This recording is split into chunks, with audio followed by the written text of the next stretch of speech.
आं गिखाङो सिमांसो जासिगोन नामा आंनि नोंखौ हास्थायनाया दैनि फेंफोना बादि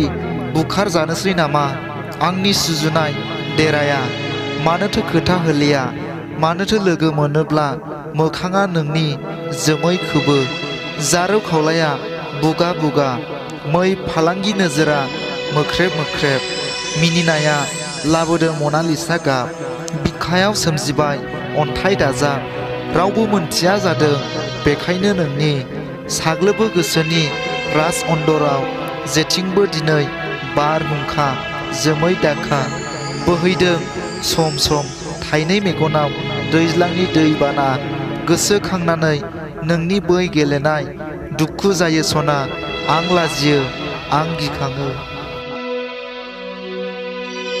खन्थाइ मुलुगखौ मोजां मोनग्रा आंनि आंगो लोगो नोंथांमोन बे खन्थाइ आवरायनायनि सायाव माबाफोर गोरोन्थि नुदोंब्ला आसि दिन्थिनानै कमेन्टआव खोन्थाहर आरो मोजां मोनदोंब्ला आंनि इउटिउब चेनेलखौ साबस्क्राइब खालाम लाइक खालाम शेयार खालाम आरो लोगोसे साखाथिनि बेल आइकनखौबो थुनानै होनो दाबाव जाहाथे आंनि गोदान गोदान खन्थाइ आवरायनानै आपल'ड खालामनायखौ नोंथांमोना बयनिख्रुइबो सिगां मोनहैनाय बादि।